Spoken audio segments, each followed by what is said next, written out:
Hello, എല്ലാവർക്കും നമസ്കാരം. ഞാൻ നിങ്ങളുടെ ക്വാറന്റൈൻ ടീച്ചർ. ഞാൻ ഇന്ന് വന്നേക്കുന്നത് ഒരു പുതിയ വീഡിയോ ആയിട്ടാണ്. ഒരുപാട് പേര് ബയോമോളിക്യൂൾസ് ഇമ്പ്രൂവ്മെൻറ്റിന് വേണ്ടിയിട്ട് ക്ലാസ് എടുക്കാമോ എന്ന് ചോദിച്ചു. അപ്പോൾ ഇമ്പ്രൂവ്മെൻറ്റിന് വേണ്ടിയിട്ട് ഫുള്ളായിട്ട് ക്ലാസ് എടുക്കാമെന്ന് പറഞ്ഞാൽ ഇപ്പോൾ നടക്കുന്ന കാര്യമില്ല. അതുകൊണ്ട് ഞാൻ ക്വസ്റ്റ്യൻസ് എല്ലാം കൂടി ചേർത്തിട്ട് ഞാൻ ബയോമോളിക്യൂൾസിൻ്റെ ക്ലാസ് എടുക്കാമെന്ന് വിചാരിച്ചു. കുറച്ച് ക്വസ്റ്റ്യൻ, അതായത് മുൻപത്തെ ഇയേഴ്സിലെ ക്വസ്റ്റ്യൻസും അതുപോലെ തന്നെ അതിൻ്റെ തിയറി വെച്ചിട്ട് ഞാൻ ക്ലാസ് എടുക്കാമെന്ന് വിചാരിച്ചു. കാരണം എപ്പോഴും ബയോമോളിക്യൂൾസിൽ നിന്ന് കുറച്ച് ക്വസ്റ്റ്യൻസ് അത് മാത്രമേ റിപ്പീറ്റായിട്ട് എപ്പോഴും അങ്ങനെ ചോദിക്കാറുള്ളൂ. അതിൽ കൂടുതൽ ക്വസ്റ്റ്യൻസ് ഒന്നും ചോദിക്കാറില്ല. അപ്പോൾ അങ്ങനെ ഞാൻ കുറച്ച് ക്വസ്റ്റ്യൻസ് പ്രിപ്പയർ ചെയ്തിട്ടുണ്ട്. അതിലോട്ട് പോകുന്നതിന് മുൻപ് നിങ്ങൾ ഈ ചാനൽ ആദ്യമായിട്ടാണ് കാണുന്നതെങ്കിൽ ഒന്ന് സബ്സ്ക്രൈബ് ചെയ്തേക്കൂ. അതുപോലെ തന്നെ ബെലൈക്കൺ ഒന്ന് ക്ലിക്ക് ചെയ്തേക്കൂ. ഈസി ആയിട്ട് നോട്ടിഫിക്കേഷൻസ് എല്ലാം കിട്ടുന്നതായിരിക്കും. ഇനി നമുക്ക് ആ ക്വസ്റ്റ്യൻസ് എന്തൊക്കെയാണെന്ന് നോക്കാം.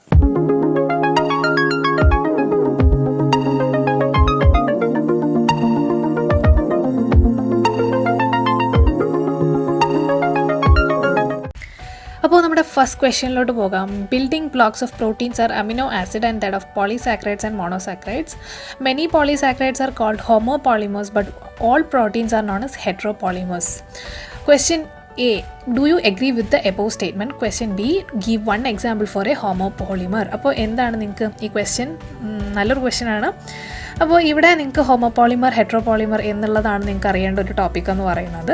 നിങ്ങൾക്കറിയാം, പോളിസാക്കറൈഡ്സ് ഉണ്ടാക്കിയിരിക്കുന്നതെന്ന് പറയുന്നത് മോണോസാക്കറൈഡ്സ് എല്ലാം കൂടി വെച്ചിട്ടാണ് ഉണ്ടാക്കിയിരിക്കുന്നത്. എല്ലാം same type ഷുഗേഴ്സുകളാണ്.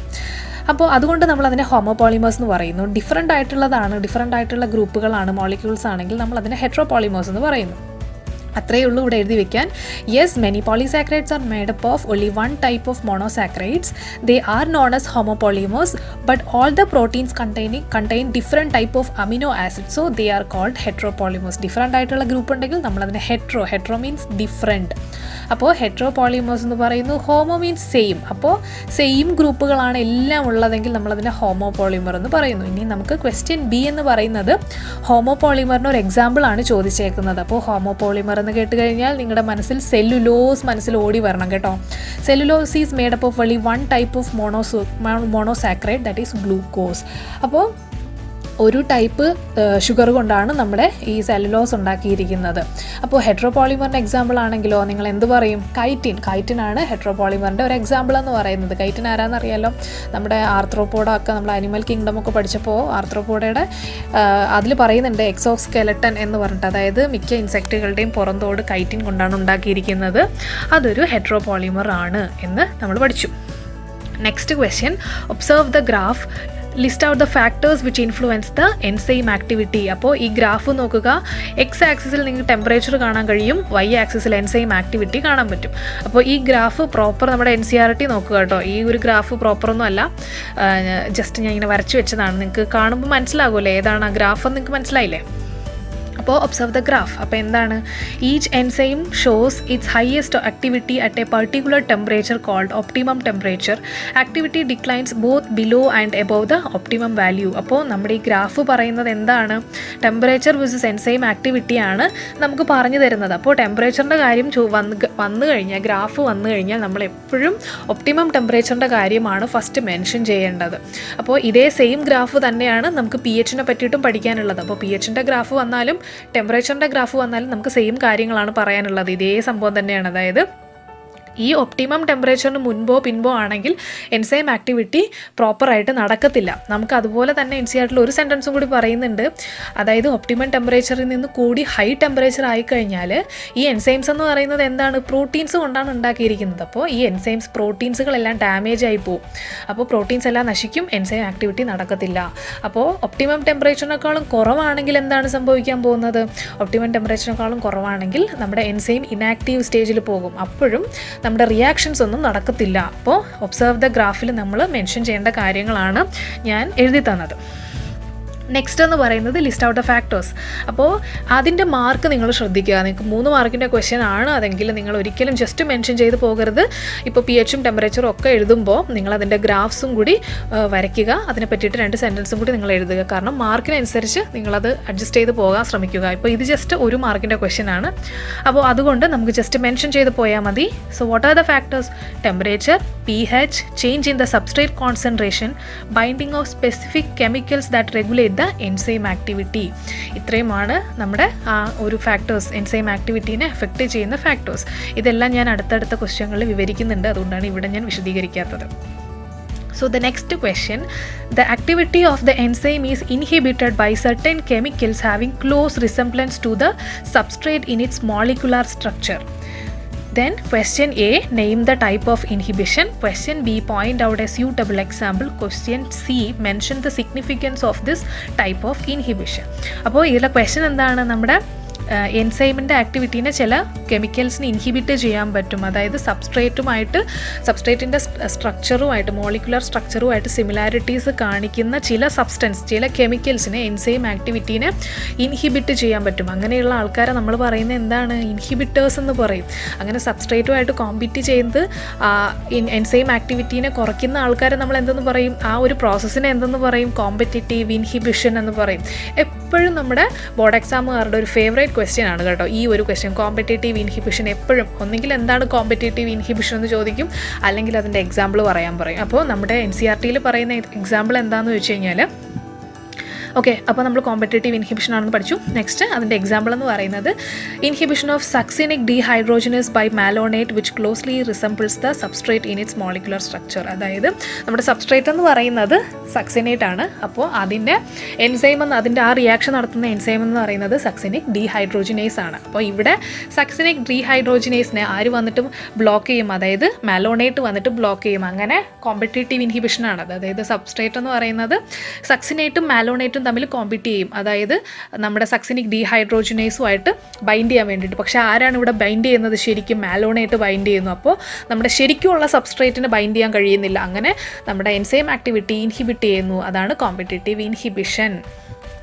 So next question എന്ന് പറയാൻ മെൻഷൻ ദ സിഗ്നിഫിക്കൻസ്. അത് നമ്മളിവിടെ യൂസ് ചെയ്യുന്ന കോമ്പറ്റേറ്റീവ് ഇൻഹിബിഷൻ നമ്മൾ യൂസ് ചെയ്യുന്ന മെയിനായിട്ട് ഈ ബാക്ടീരിയ, പാത്തോജൻസിനെയൊക്കെ കൺട്രോൾ ചെയ്യാൻ വേണ്ടിയിട്ട് ഡ്രഗിൻ്റെ കേസസിലാണ് നമ്മളിത് യൂസ് ചെയ്യുന്നത്. അപ്പോൾ it is used in the control of bacterial pathogen. Then next question, the following graph shows the relationship between substrate concentration and rate of enzymatic reaction. What is the effect of substrate concentration on rate of reaction? Identify A. അപ്പോൾ ഈ ഗ്രാഫും നിങ്ങൾക്ക് ടെക്സ്റ്റിൽ കാണാൻ പറ്റുന്ന അതേ graph തന്നെയാണ്. ഇതും നല്ലൊരു ക്വസ്റ്റ്യൻ ആണ്. അപ്പോൾ ഇവിടെ എന്താ സംഭവിക്കുന്നതെന്ന് ഫസ്റ്റ് ഞാൻ വിശദീകരിക്കാം. അത് കഴിഞ്ഞതിന് ശേഷം ഞാൻ എഴുതിയിരിക്കുന്ന ആൻസർ പറയാം കേട്ടോ. അതായത് ഇവിടെ ക്വസ്റ്റ്യൻ ചോദിച്ചിരിക്കുന്നത് സബ്സ്ട്രേറ്റ് കോൺസെൻട്രേഷൻ കൂട്ടിക്കഴിഞ്ഞ് കഴിഞ്ഞാൽ റേറ്റ് ഓഫ് റിയാക്ഷൻ എങ്ങനെയാണെന്നാണ് ചോദിച്ചേക്കുന്നത്. അപ്പോൾ ഫസ്റ്റ് എന്താണെന്ന് വെച്ച് കഴിഞ്ഞാൽ നമ്മളിപ്പോൾ ഒരു റിയാക്ഷൻ എടുക്കുകയാണെങ്കിൽ അവിടെ ആരൊക്കെയുണ്ട്, മെയിനായിട്ട് സബ്സ്ട്രേറ്റ് ഉണ്ട്, പിന്നെ എൻസൈംസ് ഉണ്ട്. അപ്പോൾ ഫസ്റ്റ് എന്താ നടക്കുന്നത്, നമ്മുടെ സബ്സ്ട്രേറ്റും എൻസൈംസും ഒക്കെ റിയാക്ട് ചെയ്യാൻ തുടങ്ങുമ്പോൾ എന്ത് ചെയ്യുന്നു, ഇവിടുത്തെ വെലോസിറ്റി അതിനനുസരിച്ച് ഇൻക്രീസ് ചെയ്യുന്നു. അതാണ് നമ്മുടെ ഗ്രാഫ് ഫസ്റ്റ് ഇൻക്രീസ് ചെയ്യുന്നത്.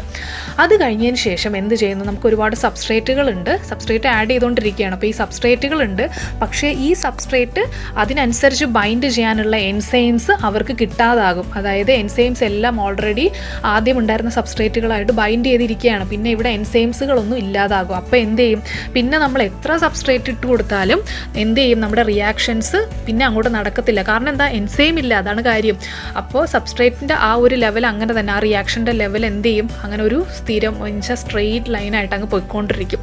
അതാണ് ഈ ഗ്രാഫ് ഡിഫൈൻ ചെയ്യുന്നത്. അപ്പോൾ ഇനി നമുക്ക് ആൻസറിലോട്ട് പോകാം. When there is increase in the substrate concentration, the velocity of the enzymatic reaction rise first. അതായത് ഫസ്റ്റ് എന്ത് ചെയ്യുന്നു, ഇൻക്രീസ് ചെയ്യുന്നു velocity. Then the reaction ultimately reaches a maximum velocity. Maximum velocity ആണ് Vmax, which is not exceeded by any further rise in the concentration of the substrate. This is because the enzyme molecules are fewer than the substrate molecules, and after saturation of these molecules and there is no free enzyme molecules to bind with the additional substrate molecules. അതായത് ഇവിടെ additional ആയിട്ട് കിടക്കുന്ന substrate മോളിക്യൂൾസിനെ bind ചെയ്യാൻ വേണ്ടിയിട്ട് നമുക്ക് ഒരുപാട് enzymes ഒന്നും ബാക്കിയില്ല, ഫ്രീ ആയിട്ടുള്ള എൻസൈംസ് ഒന്നും ഇല്ല. അതുകൊണ്ട് അവിടെ വെച്ച് റിയാക്ഷൻ സ്റ്റോപ്പ് ചെയ്യുകയാണ്. അതുകൊണ്ടാണ് ആ സ്ട്രെയിറ്റ് ലൈൻ അങ്ങനെ സാച്ചുറേറ്റഡ് ആയിട്ട് പോകുന്നത്. Then next question, identify A എന്നുള്ളൊരു ക്വസ്റ്റ്യൻ ചോദിച്ചിട്ടുണ്ട്. Vmax ആണ്. അപ്പോൾ നിങ്ങൾക്ക് ആ ഗ്രാഫ് കണ്ടിട്ടുണ്ടെങ്കിൽ നിങ്ങൾക്കത് മനസ്സിലാവും, Vmax ആണ് അടുത്തതെന്ന് പറയുന്നത്.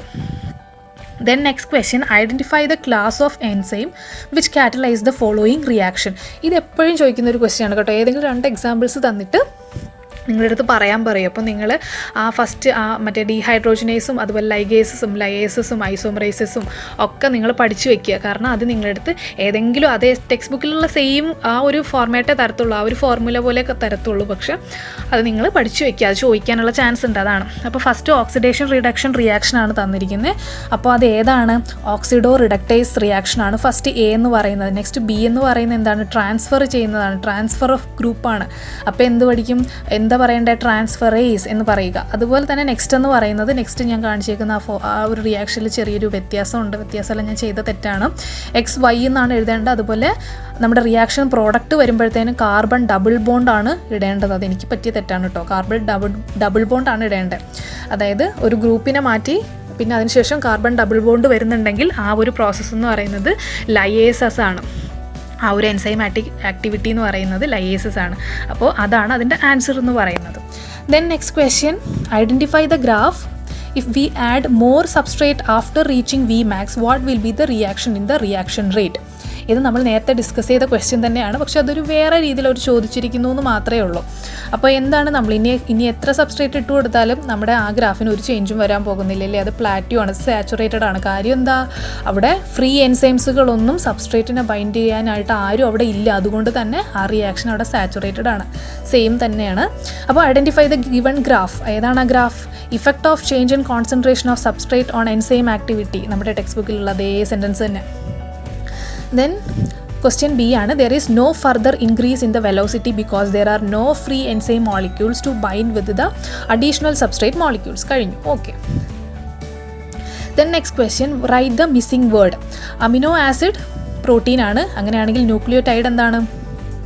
Nucleic acid. ന്യൂക്ലിയോടൈഡുകൾ ചേർന്നിട്ടാണ് ന്യൂക്ലിക് ആസിഡ് ഉണ്ടാകുന്നത്.